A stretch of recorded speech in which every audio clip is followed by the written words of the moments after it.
अस्सलाम वालेकुम। आज का हमारा टॉपिक जो है वो टॉर्जनल स्ट्रेंथ मेजर करनी है माइल्ड स्टील स्पेसिमेन की। तो हमने इसमें देखना ये है कि शियर स्ट्रेस और शियर स्ट्रेन का बिहेवियर किस तरह से है अगर हम टॉर्जन में टेस्ट करते हैं माइल्ड स्टील को। उसके बाद हमने ये डिफरेंस देखना है कि कास्ट आयरन में और माइल्ड स्टील के अंदर फेलियर पैटर्न किस तरह से डिफरेंट होगा। जैसे हमने टेंशन में देखा था कि कास्ट आयरन का टेंशन के अंदर फेलियर और है और माइल्ड स्टील का टेंशन में फेलियर और है। इस तरह हमने टॉर्जन में भी देखना है कि ये फेलियर के अंदर डिफरेंस क्यों है। और तीसरी चीज जो है वो हमने मैकेनिकल प्रॉपर्टीज मेजर करनी है माइल्ड स्टील की, जिसके अंदर modulus of elasticity, modulus of rigidity, shear strain, ductility वगैरह शामिल है। इसके लिए हमें जो ऑपरेटर्स रिक्वायर्ड है वो टॉर्जन टेस्टिंग मशीन है, स्टील स्केल और वर्नियर कैलिपर है। टॉर्जन टेस्टिंग मशीन पे हमने उसको लोड अप्लाई करना है टॉर्क में, और स्टील स्केल और वर्नियर कैलिपर हम उसकी डायमेंशंस वगैरह नोट करने के लिए रिक्वायर्ड है। सबसे पहले देख लेते हैं कि टॉर्क क्या है। तो टॉर्क, अगर आप किसी भी चीज के ऊपर दो ऑपोजिट डायरेक्शन में क्लॉकवाइज और एंटी क्लॉकवाइज मूवमेंट लगाएंगे तो उसके अंदर तो ट्विस्टिंग प्रोड्यूस होगी। उस ट्विस्टिंग इफेक्ट को हम टॉर्क कह रहे हैं। किसी भी चीज को इस तरह से आप एक तरफ से क्लॉकवाइज और दूसरी तरफ एंटी क्लॉकवाइज मूवमेंट लगाएंगे तो उसके अंदर ट्विस्टिंग प्रोड्यूस होगी। इस ट्विस्टिंग या टॉर्क को हम डबल एरो से इस तरह से रिप्रेजेंट करते हैं, जिस तरह से हम शियर को रिप्रेजेंट करते हैं। और टॉर्जन क्या है? टॉर्जन वो जो डेफर्मेशन है, इस ट्विस्टिंग की वजह से जो डेफर्मेशन उसके अंदर आएगी वो टॉर्जन कहलाएगी। और लॉन्गिट्यूडनल एक्सिस के अबाउट इस डेफर्मेशन को हम देखेंगे। उसके बाद हम टॉर्क को और बेहतर तरीके से समझ लेंगे। जो मूवमेंट आप लोगों ने पहले पढ़ी हुई है उससे इसको डिफरेंशिएट कर लेते हैं कि मूवमेंट से टॉर्क का क्या डिफरेंस है। तो मूवमेंट जो है वो भी मैथमेटिकली जो है वो लोड इनटू मोमेंट आर्म ही है, और टॉर्क भी mathematically load into moment arm ही है। लेकिन फर्क क्या है कि जब आप किसी चीज को ऊपर लोड अप्लाई करते हैं उसके लॉन्गिट्यूडनल एक्सिस के ऊपर, एग्जैक्टली एक चीज है उसके लॉन्गिट्यूडनल एक्सिस के ऊपर आपने लोड अप्लाई किया, तो उस केस के अंदर उसके अंदर बेंडिंग मोमेंट प्रोड्यूस होगी। ये हमारे पास एक शाफ्ट है, ये स्क्वायर शाफ्ट है। इसके बिल्कुल लॉन्गिट्यूडनल एक्सिस के ऊपर हमने लोड अप्लाई किया तो हमारे पास प्योर बेंडिंग मोमेंट आ रही है। लेकिन अगर हमने इसके बिल्कुल लॉन्गिट्यूडनल एक्सिस से थोड़ा सा हट के लोड अप्लाई किया, हमने क्या किया कि लोड जो है लॉन्गिट्यूडनल एक्सिस से थोड़ा सा हट के अप्लाई किया, तो इस केस में हमारे पास जो मूवमेंट आएगी, बेंडिंग मूवमेंट तो आएगी आएगी, उसके साथ टॉर्जन भी आएगी। तो लॉन्गिट्यूडनल एक्सिस से कुछ डिस्टेंस हटके जब भी हम लोड लगाएंगे तो उस चीज के अंदर ट्विस्टिंग प्रोड्यूस होगी। वो जो ट्विस्टिंग प्रोड्यूस होगी वो है टॉर्क। इस तरह से ये फर्क है टॉर्जन में और बेंडिंग मूवमेंट में। अब मैथमेटिकली इसके अंदर मैंने बताया था कि ये लोड इनटू मूवमेंट आर्म है, ये भी लोड इनटू मूवमेंट आर्म है। लेकिन ये सॉरी, इसको मैं लोड इनटू मूवमेंट आर्म नहीं कहूंगा, लोड इनटू डिस्टेंस कहूंगा, इसको भी लोड इनटू डिस्टेंस कहूंगा। तो ये लोड इनटू डिस्टेंस फर्क है। यहाँ पे जो लोड है ये पी लोड है, इसको हमने एल लेंथ से मल्टीप्लाई करना है। जिस जगह से वो फिक्स है या जिस जगह पे उसके सपोर्ट है वहां से लेके उस पॉइंट तक जहाँ पे उसकी मूवमेंट अप्लाई हो रही है, लोड अप्लाई हो रहा है, तो ये लोड इनटू मूवमेंट आर्म ये आएगा हमारे पास बेंडिंग मूवमेंट। लेकिन टॉर्जन के केस में आपने जिस पॉइंट पे लोड लगानी यही पी लोड है, लेकिन हमने क्रॉस सेक्शन में देखा कि वो लॉन्गिट्यूडनल एक्सिस से कितने डिस्टेंस पे है। तो ये पी इंटू ई जो है, लोड इनटू जो डिस्टेंस है फ्रॉम द लॉन्गिट्यूडनल एक्सिस, इसको हम टॉर्क कहेंगे। तो मैथमेटिकली भी डिफरेंस हमने देख लिया और फिजिकली ये डिफरेंस होता गया वो भी हमने देख लिया। ट्विस्टिंग मूवमेंट क्या है? जब आप ट्विस्ट करते हैं किसी चीज को तो उसके अंदर मूवमेंट प्रोड्यूस होगा, वो उसका ट्विस्टिंग मूवमेंट कहलाएगा। ये जो हमने लोड इनटू पी इंटू ई किया है, ये इसका ट्विस्टिंग मूवमेंट होगा। मैथमेटिकली इसको हम ट्विस्टिंग मूवमेंट कहेंगे। उसके बाद आ जाते हैं हम टॉर्जन थ्योरी पे जाने से पहले हम ये आपकी जो पिछली थ्योरी आप लोगों ने पहले पढ़ी हुई है बेंडिंग थ्योरी, उसको देख लेते हैं ताकि हम उसके साथ कंपेयर कर लें। तो बेंडिंग थ्योरी हमें क्या कहती है? ये बेंडिंग थ्योरी की इक्वेशन है कि movement bending moment divided by moment of inertia जो है वो इक्वल है flexor stress divided by the distance from the neutral axis. ठीक है, और वो मॉडुलस ऑफ इलास्टिसिटी और मॉडुलस ऑफ रिजिडिटी के रेशियो के रेफरेंस है। ये हम लोग बात जानते हैं। लेकिन ये जो बेंडिंग थ्योरी है, ये थ्योरी के अंदर हमने कुछ assumptions ली थी। वो assumptions के को हम पहले देख लेते हैं, रिवाइज कर लेते हैं कि वो assumption क्या थी। कि सबसे पहली चीज, the plane section of beam remains plane. हमने ये चीज देखी थी कि अगर किसी चीज के ऊपर आप लोड अप्लाई कर रहे हैं तो उसके अंदर बेंडिंग आ रही है। लेकिन उस केस में भी हमने ये अज्यूम करना है कि अगर ये एक चीज है, ये एक बीम है, इसके ऊपर जैसे ही मैंने लोड अप्लाई किया ये इस तरह से बेंड हो जाएगा डाउनवर्ड्स। अब इस केस के अंदर होना क्या चाहिए कि अगर मैं एक एलिमेंट की बात कर रहा हूँ तो वो एलिमेंट जैसे ही मैं इसके ऊपर लोड अप्लाई करूंगा तो नीचे से वो आहिस्ता आहिस्ता ओपन होना शुरू हो जाएगा। तो मैंने अजम्पशन ये ली हुई है कि मेरा प्लेन सेक्शन हमेशा प्लेन रह रहा है जब बेंड हो रहा है, ठीक है। तो हमने उस केस में अज्यूम ये किया हुआ था कि ये इस तरह से वो सेक्शन जो है वो प्लेन से आउट ऑफ प्लेन नहीं जाएगा, इस तरह से फैलेगा नहीं। तो ये हमारी पहली जो थी अजम्पशन के प्लेन सेक्शन हमेशा प्लेन रहेगा। दूसरी अजम्पशन क्या थी, the material in the beam is homogeneous, और हुक्स लॉ को ओबे करता है कि हमने जो बीम हम यूज कर रहे हैं वो बिल्कुल होमोजीनियस है और वो हुक्स लॉ को ओबे करता है। हुक्स लॉ वही जो स्प्रिंग वाला F is equal to negative of k x वाला हुक्स लॉ उसको ओबे कर रहा है। तीसरी चीज वो ये थी कि modulus of elasticity for tension, हमने ये उसमें अज्यूम किया था कि कंप्रेशन में जितना मॉडुलस ऑफ इलास्टिसिटी आएगा उस मटेरियल का, उतना ही टेंशन में मॉडुलस ऑफ इलास्टिसिटी आएगा, उसका कंप्रेशन और टेंशन में मॉडुलस ऑफ इलास्टिसिटी एक जितना है।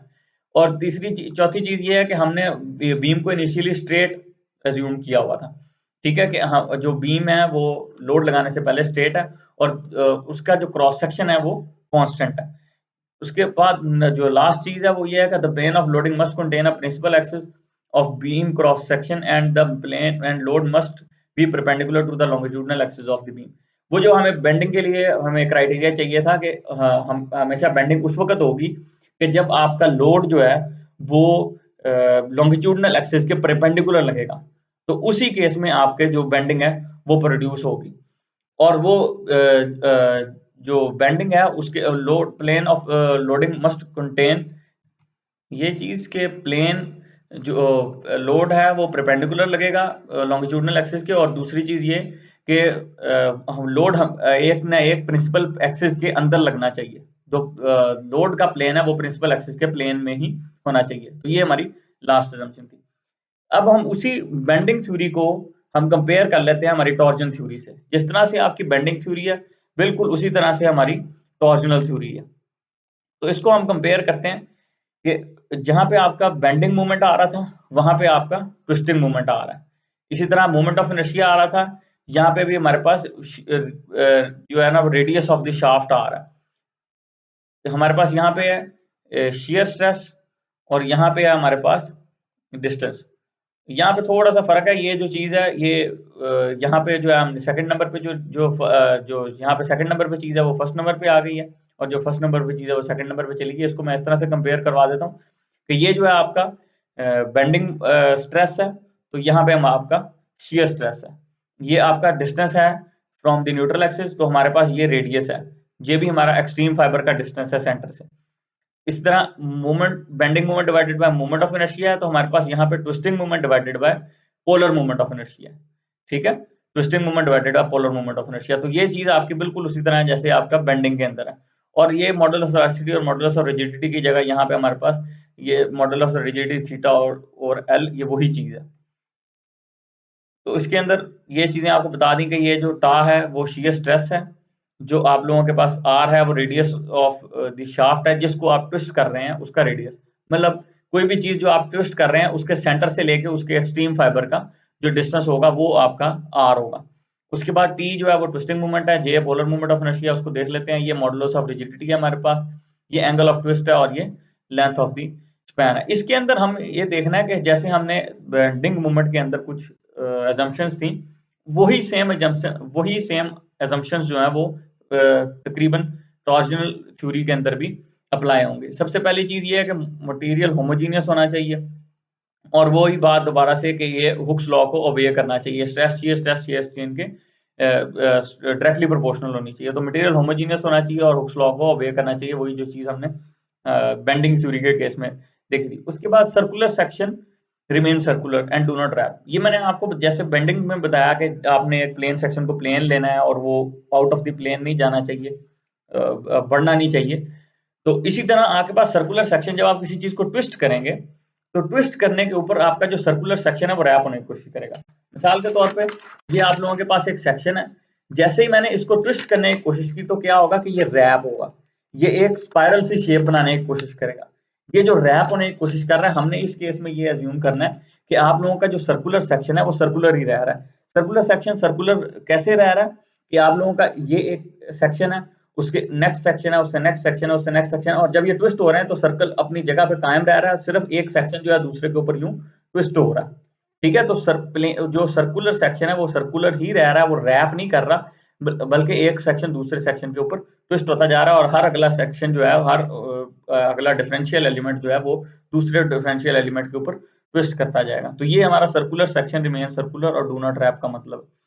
उसके बाद है plane section of material perpendicular और to its longitudinal axis remain plane and do not wrap. और वही बात ये है कि जो आप लोग जब आप एक चीज को ट्विस्ट करेंगे तो उसका जो फेस है, जो ऊपर टॉप है, वो भी ट्विस्ट करने की कोशिश करेगी और रैप होने की कोशिश करेगी।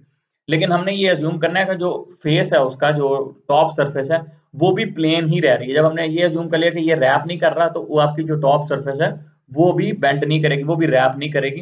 तो हमारे पास जो ऊपर टॉप सरफेस है वो भी प्लेन रह रही है।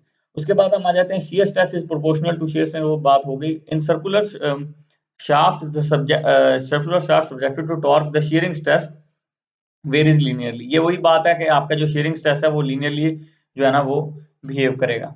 ये हमारे पास टॉर्जन स्ट्रेस स्टेट की डायग्राम है जो आप लोगों ने मोर सर्कल के ऊपर ये इस तरह से बनेगी, और ये टॉर्जन जो एक एलिमेंट के ऊपर जो स्ट्रेसेस हैं वो इस तरह से आपको नजर आएंगे।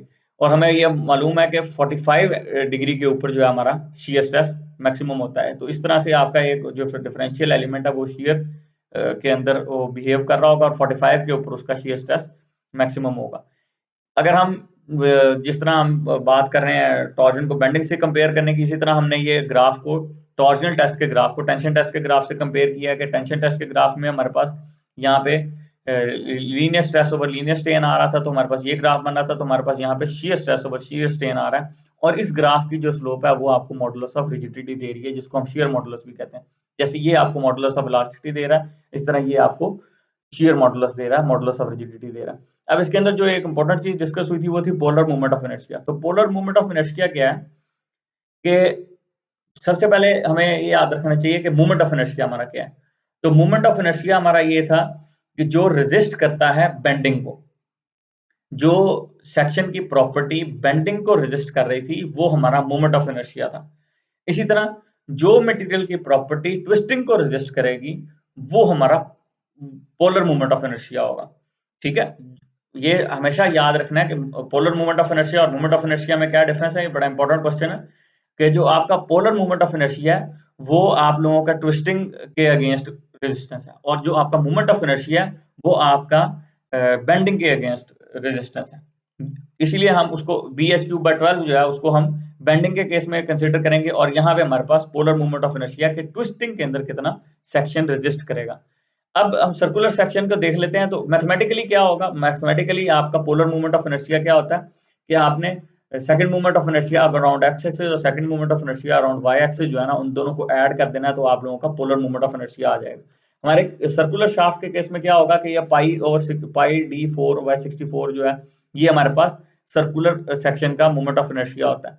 आई x second movement of area भी जिसको हम कह लें, तो ये एक्स एक्सिस में भी वही रहेगा, वाई एक्सिस में भी वही रहेगा, क्योंकि सर्कुलर सेक्शन है।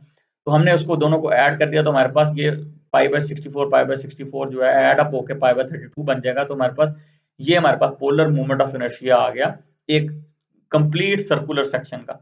अब अगर हमारे पास सर्कुलर सेक्शन जो है हॉलो होगा, तो उस केस में क्या होगा, हॉलो शाफ्ट है तो हमारे पास एक इंटरनल डायमीटर होगा, सेम वही फॉर्मूला π/32, लेकिन हमारे पास जो ये एक्सटर्नल डायमीटर होगा DO⁴ माइनस इंटरनल डायमीटर होगा। तो external diameter minus internal diameter जो है ये हमारे पास पोलर मूवमेंट ऑफ इनर्शिया आएगा हॉलो शाफ्ट के केस में। अब हम देख लेते हैं कि शियर स्ट्रेस हमने कैसे फाइंड आउट करना है। तो शियर स्ट्रेस के लिए वही इक्वेशन जो आप लोगों ने शियर इक्वेशन टॉर्जन थ्योरी हमने पढ़ी है, ये हमने इक्वेशन यूज किया। सिंपल आपने ये आर को यहाँ से उठा के हम यहाँ पे ले गए, तो हमारे पास शियर जो स्ट्रेस है उसका फॉर्मूला आ गया। सिंपल हमने ये किया टा equal to T R over G. अब आर जो है उसको हमने d/2 लिख दिया और जे को π/32 इंटू d⁴ लिख दिया, और यहाँ से हमने इसको रीअरेंज कर लिया, तो हमारे पास ये 16t/πd³ जो है ये इक्वेशन आ गई है। तो ये हमारे शियर स्ट्रेस फाइंड आउट करने के लिए ये इक्वेशन यूज होगी 16t/πd³। एक d जो है यहाँ, ये d से d कैंसिल हो गया, इसलिए ये d4 से d³ में चला गया। उसके बाद हम आ जाते हैं टॉर्जनल, ये रिलेशनशिप हम यूज करते हैं मॉडुलस ऑफ रिजिडिटी और मॉडुलस ऑफ इलास्टिसिटी को आपस में कंपेयर करने के लिए।